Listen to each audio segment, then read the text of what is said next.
Alright, on today's video of Kale buying stupid things, I bought another stupid thing.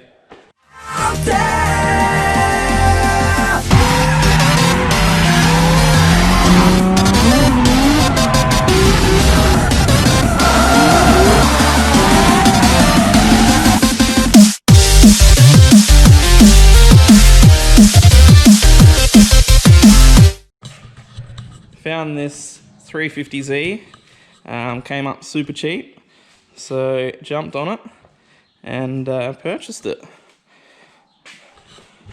It's a VQ 35, whatever they are, manual.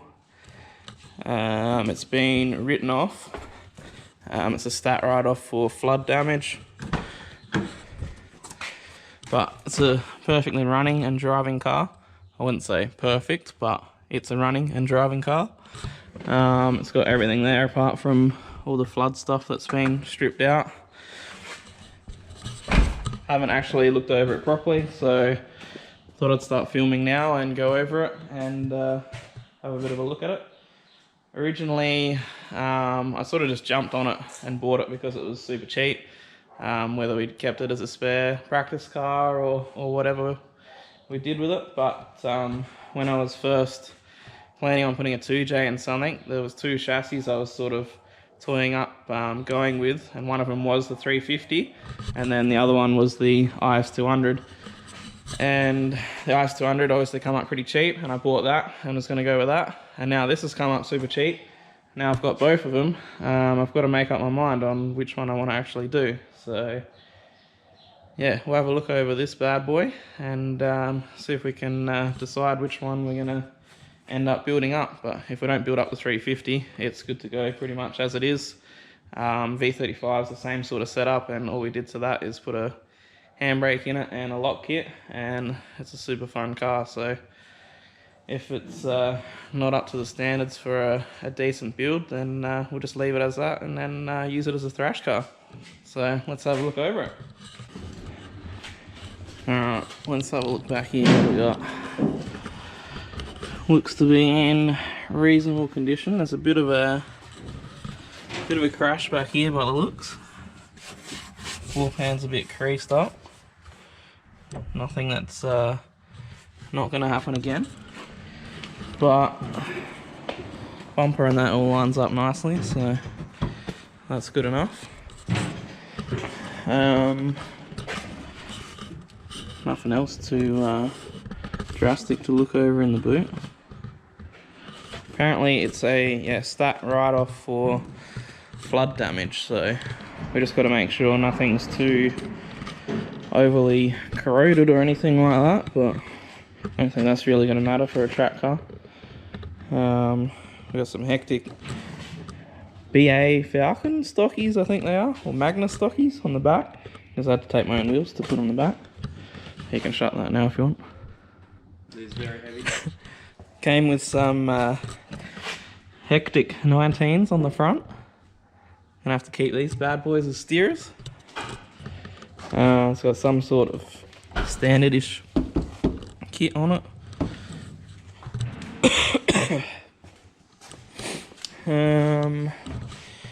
It's got aftermarket springy boys, I think. They're yellow, so I'm assuming they're just King Springs. In there. Doesn't have the Brembos, unfortunately. It's just got the standard brakes.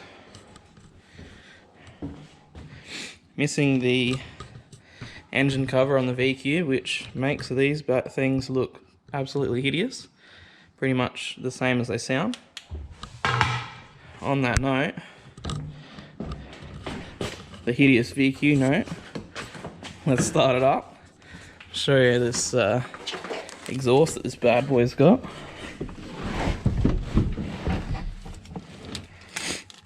Central locking. All the radio and stuff's all stripped out. Something the V35 doesn't have is these gauge blingers. I don't know if they're actually for gauges or if they're aircon vents or what? Oh no, these are the aircon vents, so they must have factory gauges up here. Even in the doors you can put some blinging gauges. Let's start this bad boy up.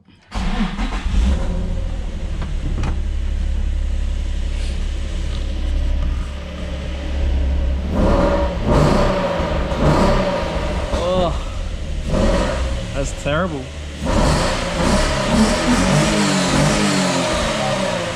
Oh, alright, let's turn that off.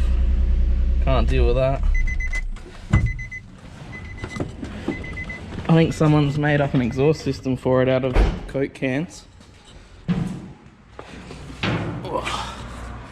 It's got some bolt-on big blinger thing. But yeah, that's pretty much it from the inside and outside. So we'll get up on the hoist and have a look underneath. Also, might just add, we've got some limited edition stickers that are going to be available through September. Me and the boys at the workshop are going to be doing Movember and raising some funds towards the Movember Foundation, which is cancer, men's mental health and stuff like that. So it's a pretty good cause. So these are the stickers I've done. Basically, they're 140mm across either way, circle sticker, so same all the way around. These ones are about 280, so pretty decent size. There's only going to be a limited amount and they're only going to be available in November. So I've done roughly, what do we got, 1 2 3 4 5 6 7, about 80 of the coloured ones. So black, red, gold, silver, blue, purple, pink and green. So they're pretty limited in each colour. The gold ones, you can't really see it in here. The gold and silver are actually like a metallic. You can kind of see it in the light there, but probably not on the GoPro. So yeah, and then I've done a bit over 100 of the white ones in that size as well. So they're all going to be $5 each, and all the money from that, the whole $5 from each one, is going to go towards our fundraiser for the month. And then these bigger ones here, they're going to be $10 each, and all the money from those as well is going to go towards our fundraiser. So not only that, we're also, for the whole month, we're going to put towards the fundraiser $2 from every tyre that we sell and $5 from every wheel alignment we sell. So hopefully we can raise a bit of money for that. And if you guys are interested in helping out and buying a sticker, just hit us up on our Facebook page or give us a buzz or whatever. And yeah, more than happy to get a sticker out to you guys. If you're not local and you can't come and pick one up, I'll try and organise some postage. Postage should be pretty cheap. I'll just have to find what sort of parcel or whatever they'll fit in, and then yeah, we can organise that as well. So let us know if you're interested, and we'll put it towards the fundraiser. Is that the tiniest oil filters? It is pretty small, isn't it? It's not like putting the Z9 on the RB. The actual motor doesn't really have any oil on it. It's not in too bad a condition. It's got some blinging standard extractors to blinging tingness to standardish again, I think.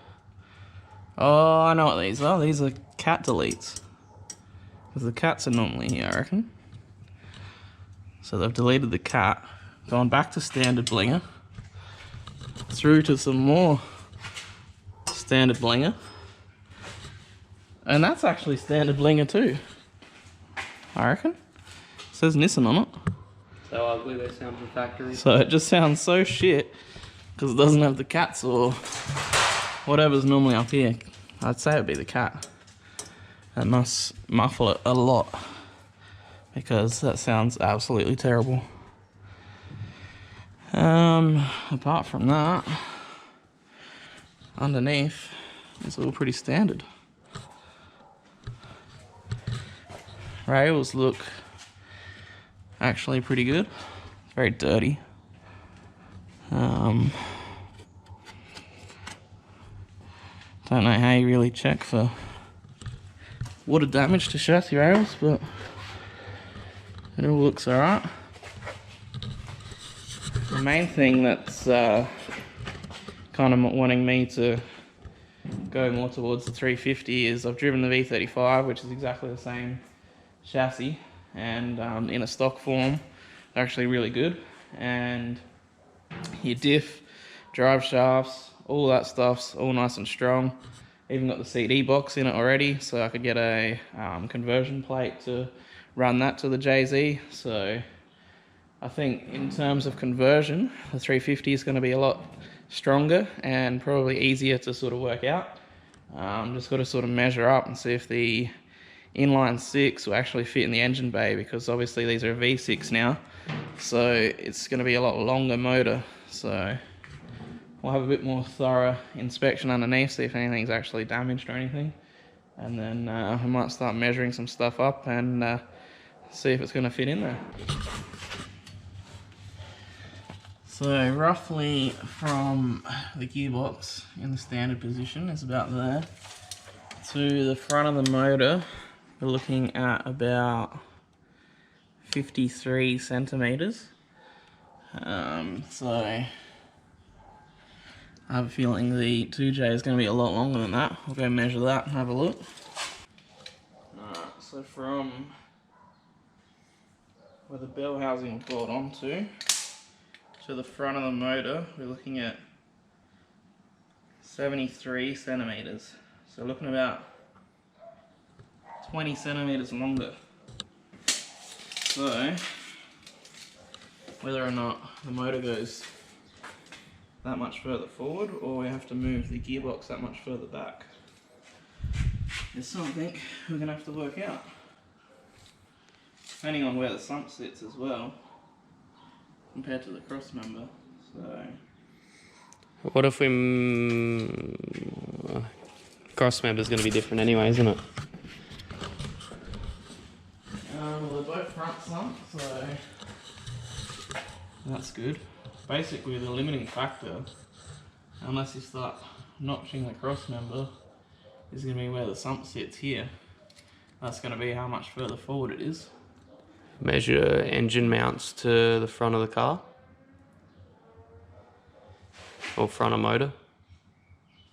You know what's weird? The engine mounts kind of look the same as the JZ. They point straight down, bolt into there like that. I think the mounts on the actual motor aren't any good, but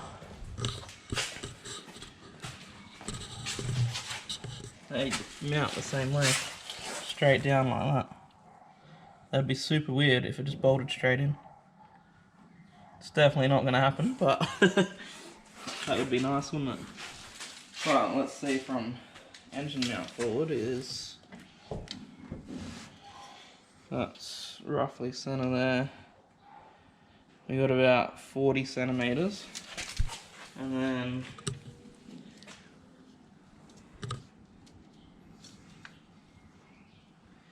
about 30, just over 30 back. So yeah, roughly from where that mount is, over that centre of there to 40 forward, we are right where the radiator is. And then 30 back, 32 I think it was, puts us, yeah, about 10 centimeters further back, which looks like I got a bit of room around the tunnel on that up here, but might have to look into it and see what people have done that have actually put them in there. And the firewall there forwards, we've got to the front of the motor is about 68 centimeters. What do we got with the big beast? On the back of the head to the front of the motor That is weirdly the same, but about 70 centimeters. So the top is weirdly the same somehow, but the bottom is longer.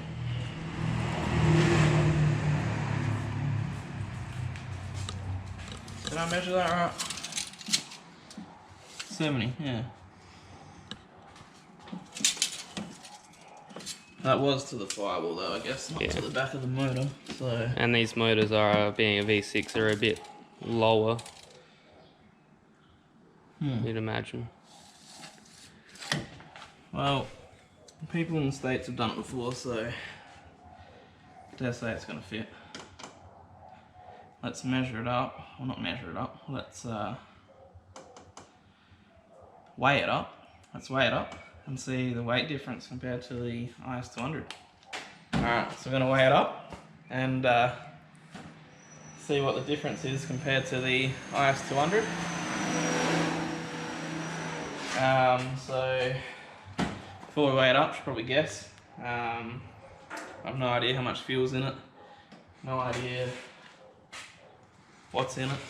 There's no interior in the back or anything. It's still got seats and all the usual interior in the front. So I don't know. I haven't even looked up how much these things weigh. I'm gonna say, what was the IS200? That was nearly 1400. 13 to 14, wasn't it? 1397, I reckon. I'm gonna guess 1450 as it is. What do you reckon? Well, I was thinking 1415 to 1500. I'm hoping it's a bit more of a boat because I'm more of a fan of the IS200 here opposed to the 350. So I'm hoping heavier if anything. Don't get me wrong, I'm super excited to do the IS200. I think they look a lot better, but I reckon this bad boy will probably perform a bit better chassis wise, so yeah, alright, let's get the scales on and see what it weighs. Alright, so we got the scales all set up, zeroed out. I'm going to chuck it down, see what she weighs.